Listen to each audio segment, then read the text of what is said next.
focus on hitting your goals in every area of your business. Remember, the universe rewards the bold. A leader has to take the risks. So welcome to the Wealth on the Beach podcast. My name is Daniel Alonzo, and as always, I'm your host. We're talking about health and wealth and building great businesses with some of the greatest minds on the earth. And today I'm hanging out with the awesome Abraham Montiel, one of the biggest builders in the company right now. He's a regional vice president, near-term $500,000 earner. He's been in business for 18 years, man, and his team is doing amazing things right now. And so, Abraham, what's going on, dude? What's cooking, dude? Hey, how you doing, man? Super excited.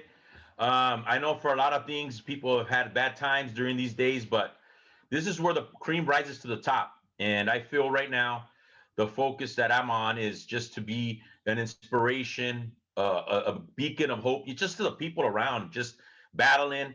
And I think that's what's caused our explosion. And I think right now it's just exciting to see what's happening with our office, with our leadership. Just seeing the hope in their eyes and their inspiration compared to everybody else. To everybody else in the world, it just looks like we're like night and day, man, night and day compared to everybody else. So I'm excited, man. What's going on? We are still in a pandemic. I mean, Los Angeles is still a bunch of idiots, shut down the world, right? I mean, this is ridiculous. I mean, crazy stuff right now. I mean, imagine, right? I mean, I was out the other night and I'm driving in LA and out there and it looks like a ghost town. I mean, no restaurants were open. I mean, nothing. And so Abraham, how is that? I mean, if you think about it, right? I mean, why did you, right? Because you've had an explosion in 2020, man. You're on fire, one of the top offices in the entire country. Like, why did you, do it and so many people didn't do it? What's going on in your mind? Well, I was here in 9/11. I was here in when the stock market crashed. I was also here during the mortgage crisis. And I saw how many people stayed focused and succeeded through that. So the way I saw it was, as soon as of course, the first shutdown, everybody had to stay home. And then when they gave us an opportunity to open it, I said, you know what? 20%, we're going to do 20%. So I said, this is my time to lead. I've gone through all these years of grinding and battling and all that stuff. So I said, this is where my people need me. I'm not going to put my head in the sand. I'm not going to hide. I'm not going to listen to the news and the media and all that stuff, because if you have life, you have hope. And so I had hope. I have breath in my lungs. I'm going to make sure I'm going to go for it, and that's what I think inspired our team and kept them focused during that time. So I think it was just me making that decision that I wasn't going to follow, the media or other people. I was going to follow my experiences, because the point of experiences is to learn from them, not to repeat them. Right. And that's what I did. And I think that's why our office is, pretty good size, packed out, and people are excited to move forward, man. And I think that's what was me making that decision to lead. Yeah. And that's in that, because, I've known you for a long time. And, I've always thought of you as a great leader. I mean, you are a leader of people. You love your people, you love your team, you love your organization. And that's why people follow, people follow because they want to follow a leader that inspires them. They want to follow somebody that, so tell me, like, let's go back a little bit and let's talk a little bit about how you grew up, where you grew up, and kind of tell us a little bit about your childhood. What was that like? Well, I think we have something in common. We played baseball. I grew up with a single mama, and she was just always a hard worker, a little pessimistic, at times, imagine raising three kids on your own. You're going to get a little frustrated, a little bitter, as you get older, you start realizing, what our parents have gone through. Right. So I just remember growing up and getting into sports. And I think that's what helped me. I grew up in the lower income housing in North Hollywood, where we got lunch tickets, right? We thought, oh man, these are cool. And then you realize, they're trying to keep you there. Teach me how to fish. Don't give me fish. And just I guess from coaching, and then when I got introduced to our business, to financial services, I said, everybody needs this stuff. And all the coaching, all the training, all the mental tough. I actually ran 2 LA marathons as well in 96 and 97. And I remember my baseball coach told me one time, he said, if you could finish a marathon, you can achieve anything in your life. He goes, a marathon is 90% mental, 10% physical when it comes past a 20-mile. And just those things stuck to me. I remember in high school, one of my teachers told me, Abraham, when you're writing stuff down, he believed in writing what you felt, even if he had a cuss word in there and stuff like that. And he goes, what I want you to do when you write something down, I want people to be able to see what you're writing. And I said, wow, like I want you to paint a picture with your words. So I think all my time when I painted a vision, whether I've had bad years or good years, my vision's always been my vision. A lot of people I see that aren't committed to their vision, they're more committed to their money or to their income or to whatever. They get distracted and they get sidetracked. Me, people say, you should have done this sooner or that sooner. I know my vision. And when people connect to your vision, it'll come to pass. And until then, you got to keep being committed. So growing up with my mom like that and not knowing. What did your mom do? What did your mom do? My mom cleaned Olive View Medical Center. She cleaned a hospital here for 29 years. And because of this business, I was able to retire her and supplement her income from what she was getting just from, Social Security, all that.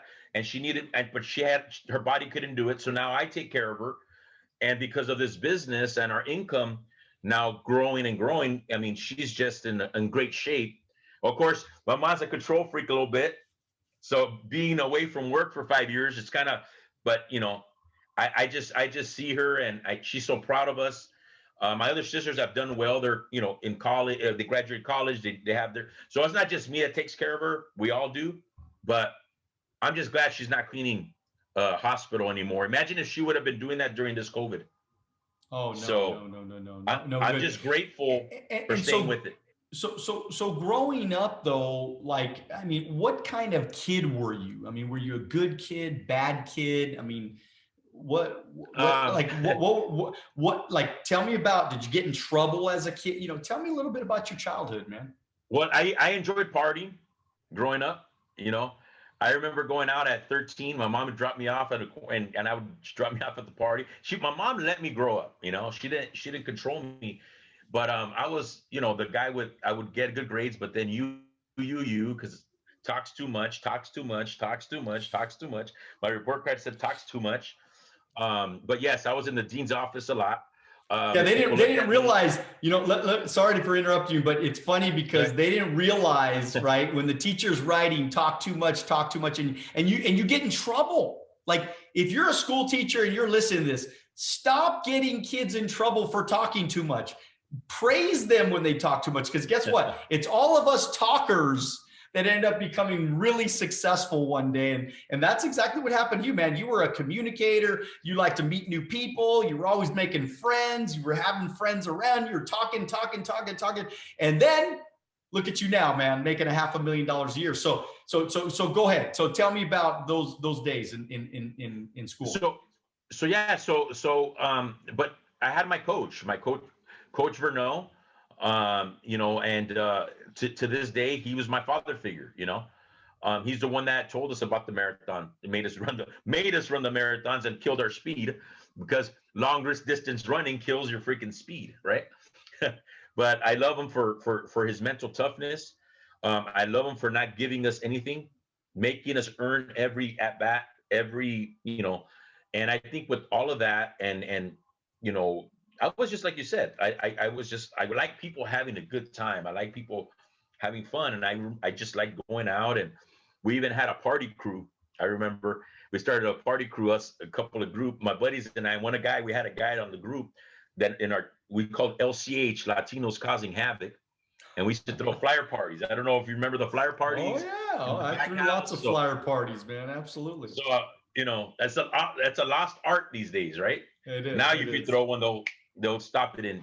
So that was just a great time. But I was talks too much. But I was more like, I want to have people to have a good time, have fun, enjoy themselves, and that's what I want to do in my business. I want people to have fun working the business, enjoying themselves. Not comparing themselves. And I think that's the best part about growing up the way I did. Like, I have no regrets where I grew up, how I grew up. I think it's made me who I am today. And now, did you go to college? Did you graduate college? Yes, I went 2 years. I played 2 years of college ball. I actually got invited for a tryout with the Brewers before I got injured, and but never made it past the college level. So that was a big thing for me, because I remember before I got into business and got my licenses, my best friend George Solis, he goes, "Hey man, I'm getting licensed in this business, and he goes, and I think you'll be great at it because you talk a lot. So see how it reverses." And I was like, come on, George, what do you mean you're getting licensed in this business? You don't even. George would not talk to people. Okay, George was the type of guy. He needed two shots of Jim Beam before. We used to call him Liquid Courage at the club, And I remember, he goes, "Hey man, I think you'll be great at this." And I was like, you know what? Like, honestly, I didn't know what I want. I was so competitive in baseball. I wanted to make it. I'm pretty sure you felt the same way. Like, that was everything to me. Like, I breathed it. I mean, when it rained, I was upset. And I remember he told me that, and I go, okay, I'll go. As soon as I saw it, I was like, I'm in. I didn't really understand it, but I'm in. And what were you doing at the time, though? What were you doing? I was in college playing so ball. You went straight from college to business. Yeah, I had a part-time at Home Depot, you work college. Yeah. But I didn't have, that was my job while I was in school. You never had a career. You never had a quote unquote real career. This is all I've ever done. This is it. So it was this guy, George. Like, what did you see at that meeting that really, like, if you were to think back, like, what did you see that really made you say, man, I'm in? Well, we were at the convention center, LA Convention Center, and they were rolling out this thing called an F&A. And I don't know if you remember that meeting in the LA Convention Center. And I went. Financial needs analysis. Financial needs analysis, right? Uh-huh. Yeah, just be careful with the F&A. And I remember I was into wrestling then. So I didn't really go because I wanted to go to the convention center. I mean, I was already going to go because it was my buddy George, right? I was going to get licensed with him. Okay. He never steered me wrong. So I trusted him, And so I go, maybe I'll run into some WWE people at the Staples Center, because they were at the Staples Center. And so I went to the orientation. They were teaching the financial planning, how the new plan was going to work and all this stuff. And then I told my buddy, I go, man, it's getting close to time when they, it's over. So I go, I'm going to walk out of here. Okay. And I'm going to go. And he goes, oh, there's one more speaker. There's one more speaker. I go, it's cool, bro. I'm in, bro. I'm going to get my license. Let's learn the business. Let's get licensed. Let's learn about the insurance and finances. I'm good, bro. I trust you, man. He goes, oh, just wait. And I left outside. And then later did I know the last speaker was a gentleman named Hector Lamarck, one of your mentors, and I never knew, I never knew who Hector Lamarck was. Little did I know, I was listening to him in CDs and trainings my whole career. So, but that shows you, like, anybody can win in this business. Anybody can win in this business, not knowing what you're missing. And that's what leadership's about. You don't know what you're missing. So that's how I got started. So looking back, though, specifically, why do you think you said yes? I mean, other than, like, what, not just saying yes, because you said yes because you're buddy. I mean, that's right. Just because it was warm. But why did you, like, when was that moment where you really said, I'm going to do this, like, all in? Like, was there something that really got you excited? To me, I saw the need. I didn't know about insurance and retirement planning. I mean, we didn't grow up like that. in insurance where I grew up was a picture of, I always say this, in a picture of Smokey that got smoked and they asked for a donation. I mean, it sounds funny, but it's true. I mean, we're not prepared. Me being a Latino, born here, and speak Spanish as well. I saw that lack of education in the community, and I got tired of seeing people, they pass away, they have to fundraise, or I see some moms 50, 60, 70 years old, still working, Daniel, and I go, I got to change this. And then, cause one time I asked George, I go, so who do we talk to? And he said, anybody. And I looked out my bedroom window at the time, because everybody has their little PlayStation in there, and it's your little computer, and that's your little spot, growing up. And I said, and I looked out the window and I go, anybody? I go, I'm going to be rich in this business.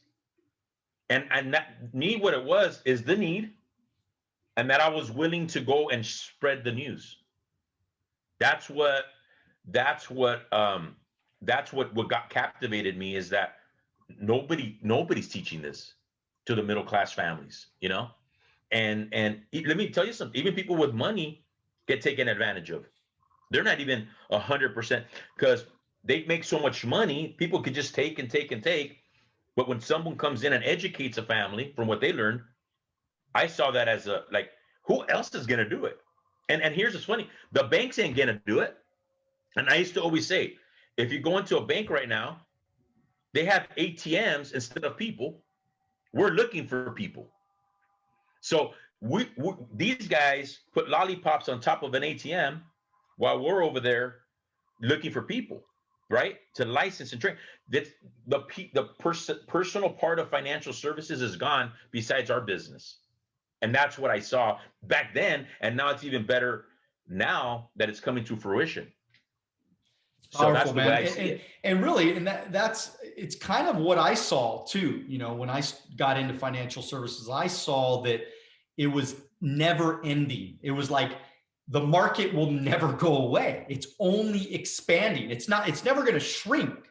It's only going to expand, because ultimately every day somebody turns 18 years old, they come to work with us. Every day somebody has a baby, which means they probably need life insurance. Every day somebody turns 16, needs auto insurance. Every day somebody goes to work and wants to start a retirement program for the future, or when they have a kid, they want a college fund or something like that, right? So it's just like, it's never ending, the amount of people. There's 400 million people in the United States and Canada. I'm so glad that I picked financial services, because financial services, not only has it allowed me to make a lot of money, which is great, but it allowed me to be in a business that doesn't go away. Like for example, right? This last year, we have the worst pandemic in the history of the world. And this is the best income year that you've had in your entire life. Yes. So you've made more money this year, $40,000 a month you're making plus, and it's the best year of your life. And it's all because of a pandemic. So how has the pandemic helped you in your business? What would you say? Well, one of the things I tell people when I'm talking to them about getting licensed, expanding, I'm always looking to expand, right? We're always looking for people that want to make a change, make a difference in their life and other people's lives. That's the win-win here. I think what the pandemic did, I tell people, it exposed what you were already doing. It didn't put you in a bad position. It exposed what you did. It exposed that you got comfortable at your job. It exposed that you didn't save money. It exposed all those things. It's like, you heard the term, when the tide comes in, you find out who's swimming naked. So what the pandemic did, it found out who was just living at the edge, And I think what the pandemic did for me is my message became more valuable. And like I tell my guys, if you want to make more income, you got to be more valuable to society. You got to fill that need in society. Something the society needs, you need to fill that need. And the only way you're going to be valuable is being licensed, being knowledgeable, working on your people skills, working on your habits. And I think with people staying home and losing their jobs, hearing this message is like, I'm not going to go hunt. I'm going to follow this guy. I'm going to follow this office because I can't keep depending on what I did the last 5 years. And I think that's what happened. I think a lot more people, the right ones, I mean, said, you know, I'm not going to get put in this position again. And I think that's my message to people. Like, don't get stuck in that career path again. You got to start learning skills where you don't need a boss, where you don't need somebody that you work for, where you can make your own income. And I think that's the message that's going through. And I think that's what has attracted people during this pandemic. And our team has grown since the pandemic. And so, It's phenomenal.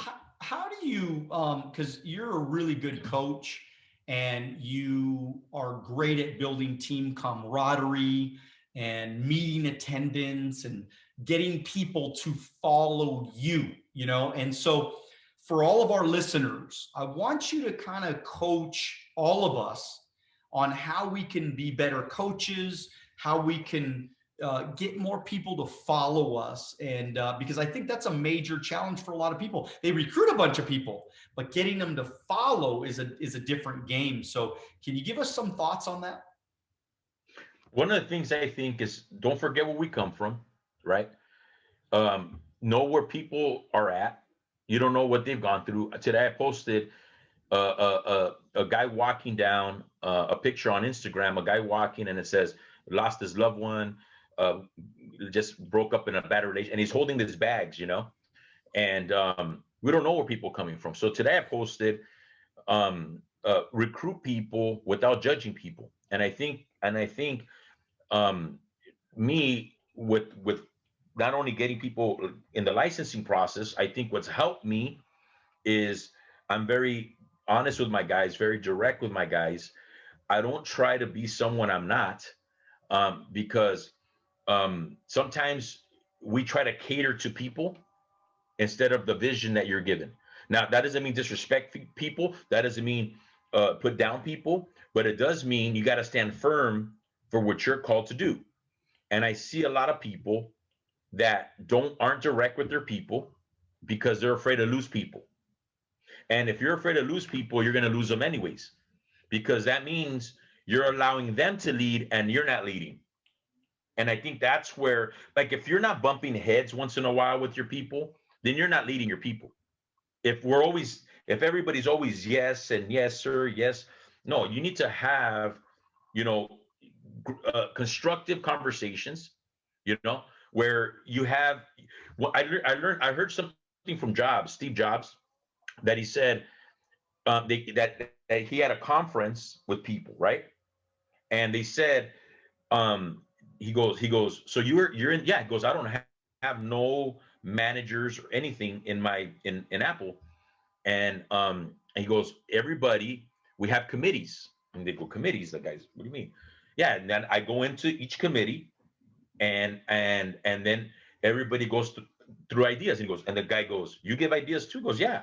And he goes, they must always say yes to you. He goes, oh, I lose them most of the time. I lose most of the time. He goes, that's the only way you keep great people. If you only want to be right all the time, you're always going to lose your great people because they don't see themselves growing with you. And I think with me, when I heard that, I go, I do that, you know, I do that with my people, you know, and sometimes I feel that that leaders that don't constantly, because you hear a lot of people that say, man, you get a lot of people on your team, you know, you should be doing this. And I go, listen, until you do that, then you'll understand. Everybody joins the gym, but not everybody goes. I can't force someone to go to the gym. I can't force someone to come to training. And I'm very clear about that up front. And I think with the pandemic also, adding to what we're talking about, the Zoom has allowed me to speak more into my people's lives. Like, because I'm so big, we have 158 licensed agents, okay? So there's only so much people I can reach the old way. Now, when I have a Wednesday and Sunday Zooms, I'm able to reach them and lead them, and they're able to hear my voice more. But I think being direct is what's lacking with the people that aren't growing and retaining. They're catering to them, and they have, and I don't mean it in a bad way, but they have a lot of phony people in their team, meaning you're not being honest with each other. There's something that's not clicking. And until you start getting to that, you're never going to get people that are going to stick through the grind. Because as soon as it gets tough, they're going to be gone, because you're not pointing out that toughness. And I think that's why my coaching has prevailed during this time.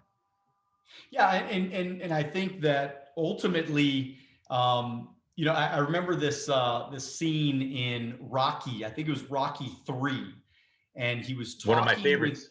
yeah, one of my favorite movies too, right? All the Rocky movies, and he was on the beach, and he had just lost to Mr. T, and he was on the beach talking with his wife, and he was basically Yep. giving up. He said, "Yeah, I give up. I don't want to do this anymore. Why are you making me do this?" And she's just yelling and screaming at him. It's a great partnership, believe it or not. It's a great partnership video. We watch it every year with our team. And he said, "Why did Mickey lie to me? Why didn't Mickey tell me the truth? Why didn't he tell me that I was not as good? Or why didn't he tell me? Why did he put me up with people that weren't as good? Why did he lie to me?" When you were saying what you were saying right now, it just reminded me of why I always try to be honest with my people. I mean, almost to a fault. I mean, I think I'm too honest sometimes. I mean, sometimes you can't be completely honest. I think sometimes you have to be, with the empathy and be kind and Yes, I agree. and understand that, yes, they were wrong, but they were wrong because maybe just with the circumstance, it just wasn't possible, whatever. But the point that I'm trying to make is that I really did the best job I could. I mean, I don't know if I definitely didn't get it always right, but I really try to do a good job. Like you're talking about, telling the truth, man, telling people where they're really at. If somebody's failing right now and I know why they're failing, I got to tell them why. Because if I don't tell them why and they keep going, one day, man, 10 years, they're going to wake up and they're going to go, "I failed because of you. You lied to me, man. You didn't tell me the truth. You didn't tell me what do you think about that? What do you say about that?" Well, I agree. I think I was a little more hardcore Mm-hmm. in my younger years, Mm-hmm. I still feel strong and young, right? But when I was first learning leadership, I think I was hardcore into that and not being empathetic, not being, understanding. I think now I'm kind of like with more truth, but also understanding. See, what I'm starting to understand is if I'm working with somebody new and they're thinking, if my thinking levels here with my experience, the self-improvement I've done in my life, right? And then their thinking's down here, they're not going to understand me. So I got to help them get to this level. But a lot of leadership, what they do is they try to talk at this level to their people at this level. It's not going to click. It's not, they're going to get defensive. They haven't got to a place. So what I stopped doing is newer people is love and encourage them, spend time with them, help them. Awesome. Great. The people that have been with me longer, that are at that level, hey, this is what needs to change. I had actually 2 conversations yesterday. Like, when are you going to make an adjustment? Okay. Because one guy told me, "Oh, I think I'm doing great." And I go, "Well, your numbers aren't doing great. It's okay to feel positive and stuff like that, but you got to be realistic where you're at. And you got to make an adjustment. And the only one that could change it is you." And I think with that coaching is I stopped coaching these people and more encouraging these people that are learning. And then the ones up here is where I coached them. And then from there, they transfer what I'm telling them to them. And I think before, I used to have a group and thought, let's say Daniel went to, some appointments and I saw you, oh man, come to leadership training. And then I would be talking to a leader and then this guy's brand new and he doesn't deserve to hear that talk. So I made mistakes like that, Now I have just a group. I think one of the things that you're doing really great at right now, Abraham, is you separate us. Tell us a little bit about how you're separating the spouses, because that's really Okay. different, man. That's a different concept that I've never heard in all my years. Because what do we talk about in our company? Partnership, partnership, partnership, partnership. So it's not that you're against partnership, but tell us the little thought that you have and the idea that you're implementing in your base. Oh, what I think is like my wife, right? Gabriela, she's incredible in the back end. She's incredible with clients, incredible with the agents. Okay. But I'm the face, I'm the talk, I'm the, so she's incredible in that role. So if I'm gonna have a talk about about um a business, like if I like say me and you are out there grinding and helping clients and we're out in the field, why would I have my partner there? Let's say your partner there, if she's the one helping in the back end of our business, right? And helping them. Like imagine me, because she's gonna be like, why is he mad at you? Why is he? Because they're not in the fire. And that this part of the game, right? So what I decided to do is to keep people separate, okay? And I actually had you know Joel Ward, you interviewed Joel, right? And I remember Joe had told me that's a great that that it's good that you have he liked the conduit's name, like because I go, you gotta be, I used to tell people, you gotta be a conduit of me. And I go, so I just created a conduit group. So what I did was, because when you do a Zoom, you guys know how you have because when I have a leadership Zoom, everybody's on camera. If I have like a bigger Zoom, because I don't know everybody, I make sure that those people aren't on camera. But anyways, the thing I told them is I would do a Zoom and then the partner would be like this and upset. Like, no, this is what he has to do. The problem is you're not communicating. So when I go, this is what I'm going to do. I'm only going to have the people that are actually going to appointments, helping clients on my Zooms, leadership Zooms. I have the office Zooms where everybody's on. But when I'm having a talk about production, licensing, leadership, I'm only going to have the ones actually doing that part of the business. Because if I'm telling Daniel something and the partner's there, she's going to think I'm mad at Daniel or I'm attacking Daniel. And we don't need that. You get me? And I think Yeah. that's what a dynamic that helped out. And when I do contests, I also have a partnership number that the partners, if they want their partner to go to, they have to hit as well. So it's been great. I mean, the partners have started, the ones that say they want to be productive as on top of the back end have started producing more. And I think That's that's what awesome. also has brought the numbers up as well. Yeah, that's big, man. Because yeah, that could double some of these guys' numbers. That could double the production if you have your spouse in the game too. So that's big, man. I admire that. I admire you, Abraham, because you've always been a fighter. You've always been a worker. You've always been somebody that really Thank you. cared about the company and wanted the company to succeed. And so we're kind of going to wind down now, but I like to ask this question. I want to know, like, what advice would you give the young Abraham Montiel? What advice would you give a younger self of you right now? If you're Um, talking to 18-year-old Abraham, what do you tell him right now? I would tell them, humble yourself. Um, the sooner you humble yourself, I tell people this: there's with no humbleness, there's no growth. With no humbleness, there's no growth. Ask yourself who grows with not being humble. Nobody grows without being humble. I've had to swallow my pride. I wish I would have done it sooner. That's what I would tell the younger Abraham. I wish I would have um, been a little less defensive. Not everybody's trying to get you. Not everybody's trying to, take something from you. Chip on your shoulder. I mean, I think the chip has helped me, but I think maybe I wish I would have realized it sooner that being defensive is not productive, right?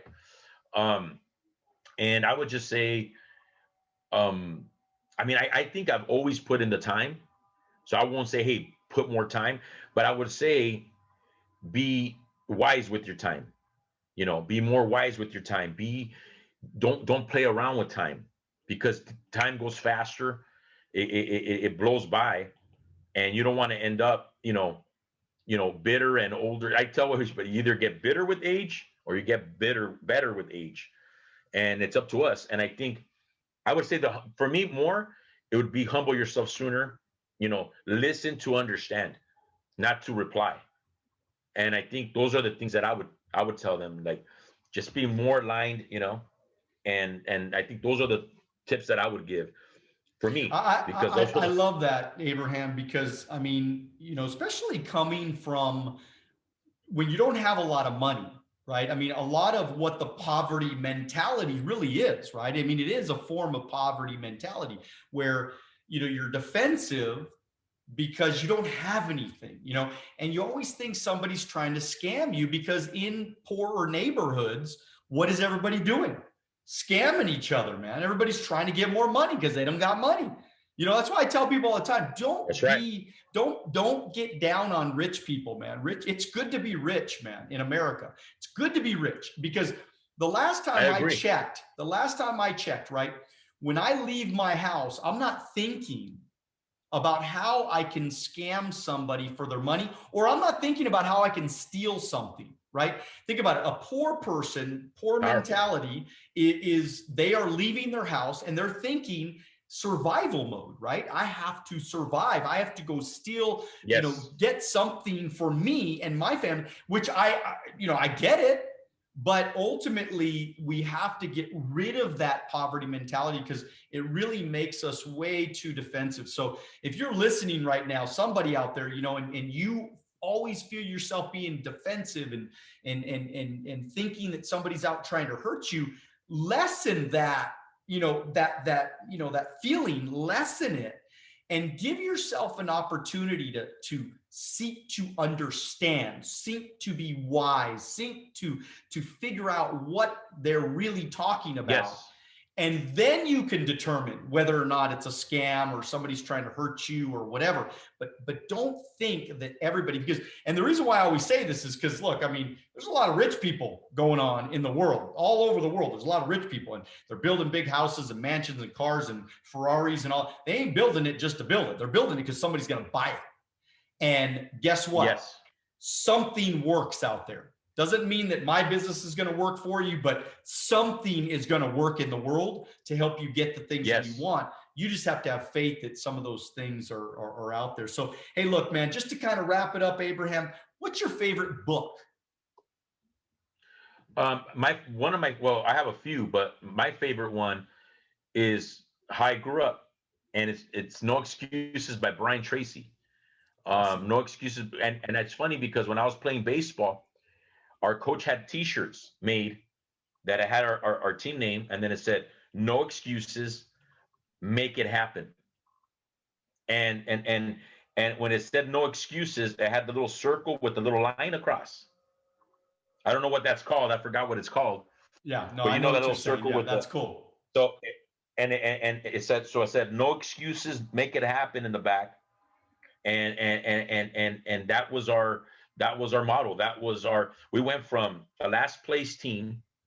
We won our first league title in 49 years. North Hollywood High School. They hadn't won a baseball league title in 49 years. So I think all that stuff. So Brian Tracy's "No Excuses, Make It Happen" is favorite for me. Favorite movie? Favorite movie? I have a few. I like The Karate Kid. Oh, wow. Danielson. I just rewatched all the Karate Kid movies with my daughter and my son. And then we started watching that Cobra Kai also. Have you watched the Cobra Kai? I watched a little bit of the Cobra Kai. Yeah, but the OG Karate Kid, because when playing sports, right? So you watch that movie, and then he says, "Wax on, wax," and then he goes, "Come here, Daniel, son. Always look high, always," meaning stay focused, right? Yeah. So, but even growing up, when I saw that movie, it made me even want to work harder at baseball and put in more hours. It's weird, and to this day, I can watch that movie like I never watched it. I still get butterflies on every scene. I still get anxious and I think Karate Kid, was my favorite. I mean, the Rocky ones are there too, you know. Yeah. But No, I love that. anything like that is what I love, you know. But that Karate Kid is ones that still to this day sticks to me. Good stuff, man. Favorite food? Oh, I think you might know this one. Sushi. Yes. Right? I love sushi all day long. That, you know, 3-4 days a week, man. So we got to make money to eat.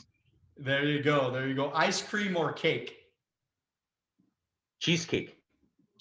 Okay. All right. Kind of like creamy, like almost like a in between. Yeah, I like vanilla. If I do have ice cream, it's got to be vanilla. I'm not a big chocolate fan. I love it, man. I love it. Well, hey, look, Abraham, man, this has been so much fun. I'm just excited that, you know, we've known each other for such a long time. I'm excited to have this conversation with you. And there's no question you've added massive value to people that are watching right now. And I just want to make sure you tell us where we can find you, because there are going to be people that are going to watch this podcast or watch this on YouTube or watch this or listen to this on iTunes or Spotify. And they're going to go, who is this guy, Abraham? Maybe I want to go into business with him. Maybe I want to call him and ask him questions. Maybe he can help me with my finances and things like that. So tell us a little bit about how we can get a hold of you and where we can find you. Well, I've been on Facebook. That was my original, right? And it's Abraham Montiel, just like it's spelled there. And but now I'm more on Instagram. I'm not big on Twitter yet, but Instagram I am.